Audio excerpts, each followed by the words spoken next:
Hi, and welcome. You're listening to the X22 Report. My name is Dave, and this is episode 1415B, and today's date is November 2nd, 2017, and the title of the episode is, If All Goes as Planned, Everything is About to Change 8 weeks from now.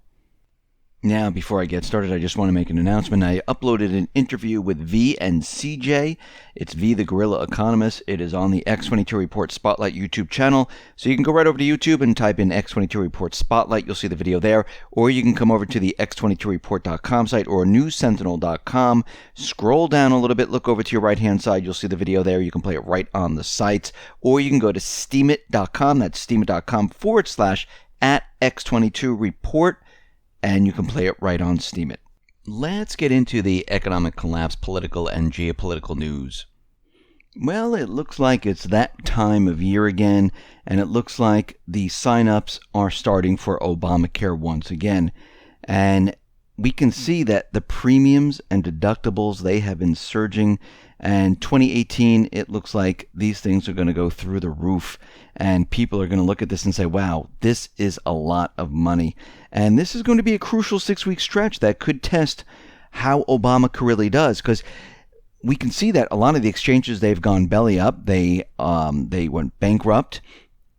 A lot of money was spent on this. And people right now are looking at this saying, listen, this is really, really expensive. Let me give you an example. This is a real-life example of Richard Taylor, is one of the people that didn't end up where he made out with Obamacare. And there's many individuals like this. Now, he's 61 years old, self-employed, lives in Oklahoma, and he has a meticulous tracked his medical costs since 1994. So he knows how much things are. Now, in 2013, he signed up for the Affordable Care Act, for the law's first year offering coverage of millions of Americans. Now, 4 years ago, his annual premium for mid-level silver plan was around $10,072 a year, which is quite expensive. He said it's a lot more money than before Obamacare. Before it was a lot less. But then he tracked it and said, okay, here we are in 2017. My premiums have gone up 112%. I am now paying $21,392.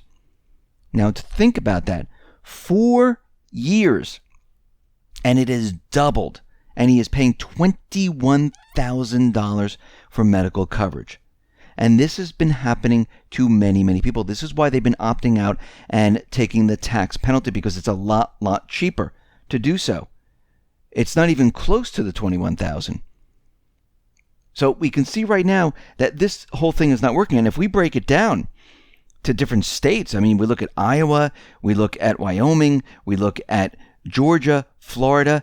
I mean, we're looking at anywhere from 35% all the way up to 70% increase in premiums.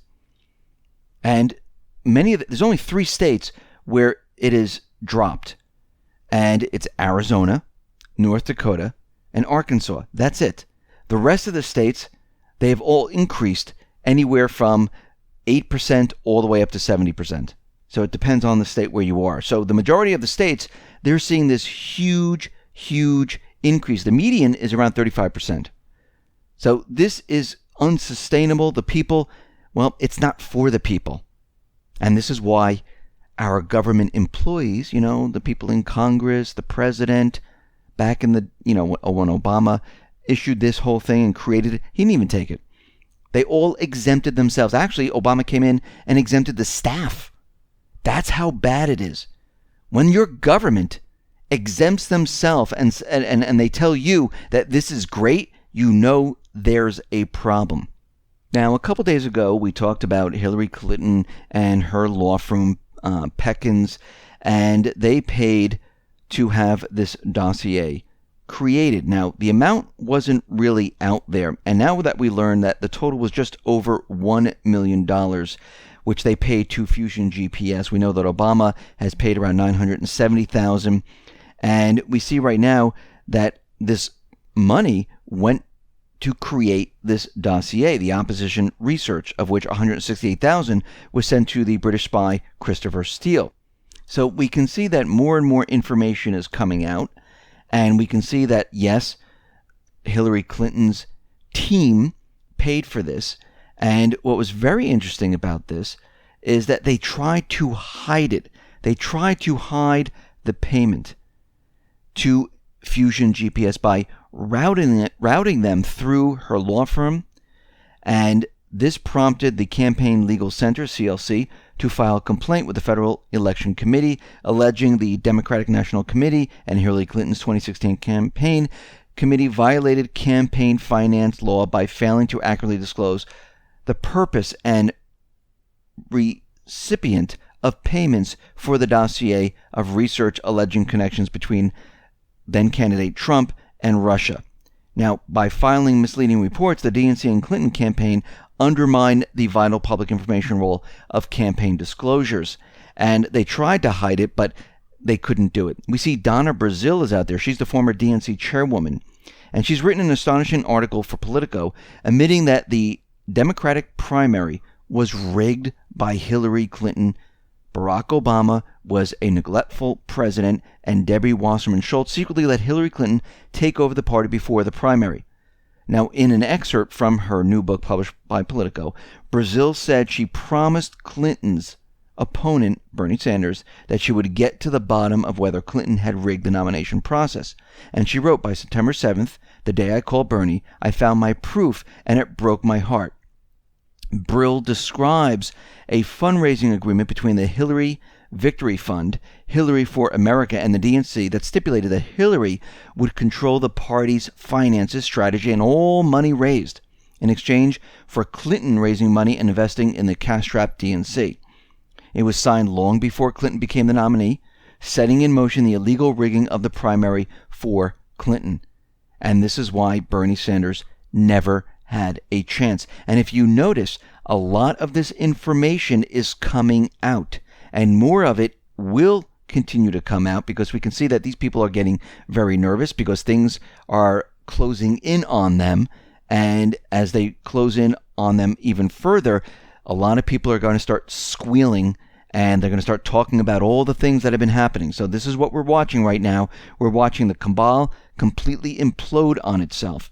We see out in Spain, well, Spain is ordering the jailing of the Catalan leaders, the president, the parliament, and it looks like they have a European arrest warrant for these individuals.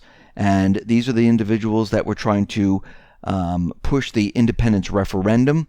And it looks like this is being stopped, and these people might go to prison right now, which is ridiculous because if the people want independence, guess what? They have every right to do this. I mean, think about it. The U.S., the cabal, has been pushing this idea in Ukraine, in Syria, in Somalia, in Iraq, in all these different places. But when they don't want it in a certain area where it's going to disrupt everything and it doesn't really benefit them, guess what? They back off. We see that South Korea is reporting, this is coming from the news agency, and we have to remember that a lot of these news agencies, well, they're part of the cabal. They're pushing the story that North Korea is getting ready for another missile test, and they're making it a very big deal. And maybe they are getting ready for another missile test, but every country has the right to test their missile systems. This is not a crime.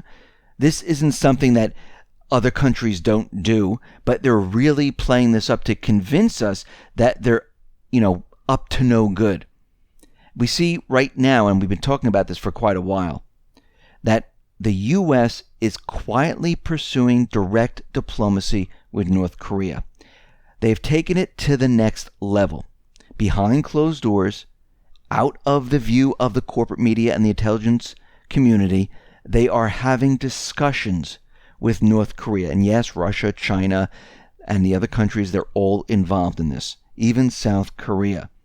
And they're doing this because they're trying to calm the entire situation down. And I wouldn't be surprised if there is a deal that is made, and this is a shock to the corporate media, to the cabal. We see that Syria is calling on the UN Security Council to condemn Israeli strikes, because what has happened here is Israel, they've taken their warplanes, they bombed a factory in Syria, in the Homs governorate, and right now, Israel, the coalition forces, they are desperate at this point because what we're seeing is that things are coming to an end. And I mentioned this a couple of reports ago. I think it's going to be weeks, and Russia now has come out. They are saying that, yes, in about 8 weeks, they will completely eradicate the Islamic State from Syria. Now, think about this for a second. In 8 weeks, we're talking the end of this year, they're going to remove the paid mercenaries from Syria. Russia and Syria, Assad, will have control of the full country. At this point, they're going to ask the United States, the coalition forces, maybe even before this point, to leave the country.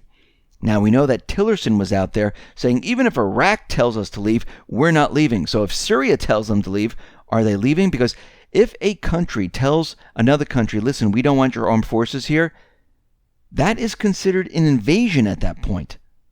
And remember, Syria never invited the United States or the coalition forces into the country. So everything is going to change in the next 8 weeks.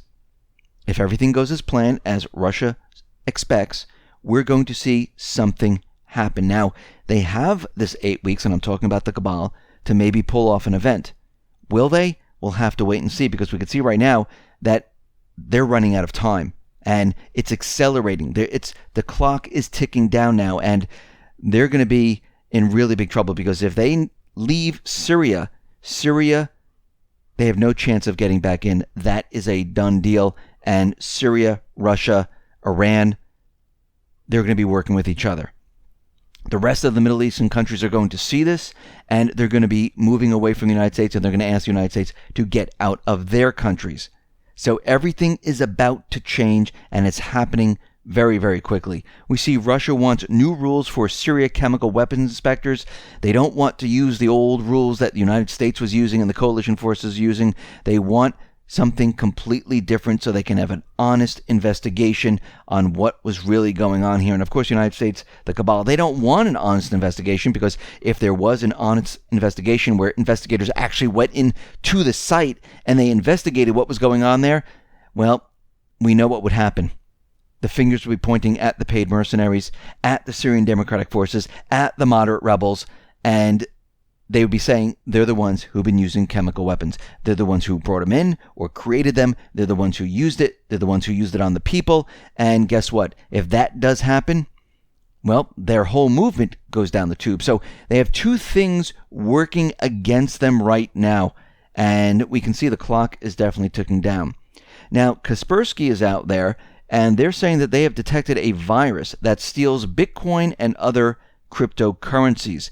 And what they're saying is that this new virus, called Crypto Shuffler, activates itself when a targeted user attempts to transfer money from one wallet to another. Now, what happens is that this new virus is triggered, and you know when you copy and paste your public address to send your cryptocurrency someplace else, it takes a snapshot of this while it's in memory and changes it to their public address, and when you hit paste, your money is going someplace else.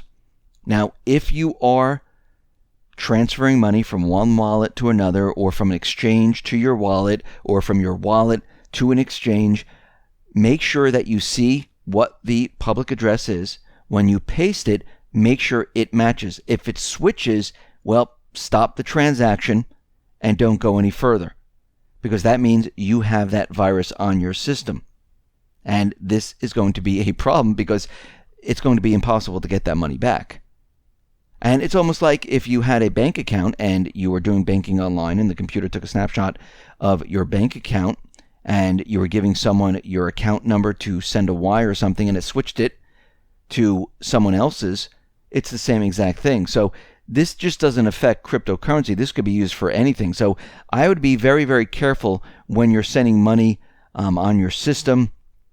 I would make sure you look at the account number, your address, and make sure it's exactly what it is when you were looking at it before you copied it, and make sure they match up completely. And if they do, then it's okay to send the funds.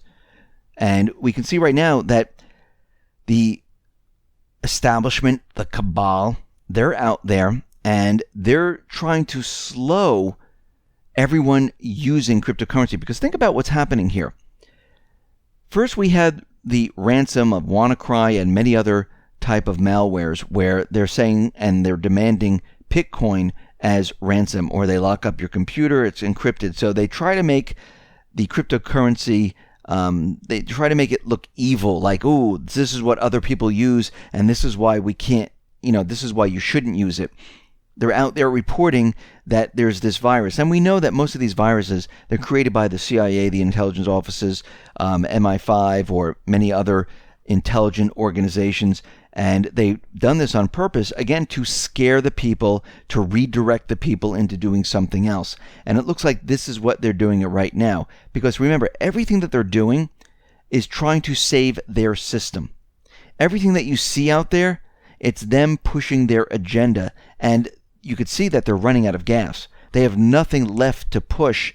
And people are just shrugging it off now, saying, yeah, it's not that big of a deal. And this is why, as people keep shrugging it off and saying, okay, it's not that big of a deal, they're going to push the bigger event. Because we can see right now, they're going to have no choice. And there's going to be a time, it's either they do it or don't do it. And if that window closes and they don't push the event, well, guess what? The cabal implodes. And they have no power.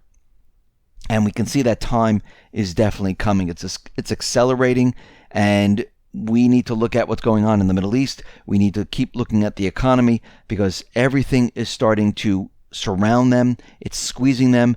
People are now speaking. We see out of Hollywood, all this information's coming out.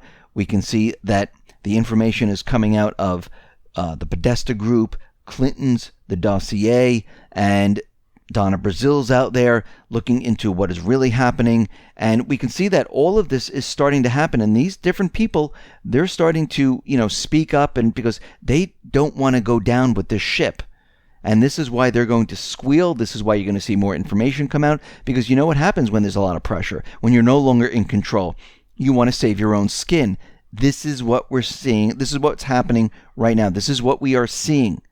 So we're going to see a lot more of this. Listen, everyone, thanks a lot for listening. Be well, be safe, and especially be prepared. Thanks a lot.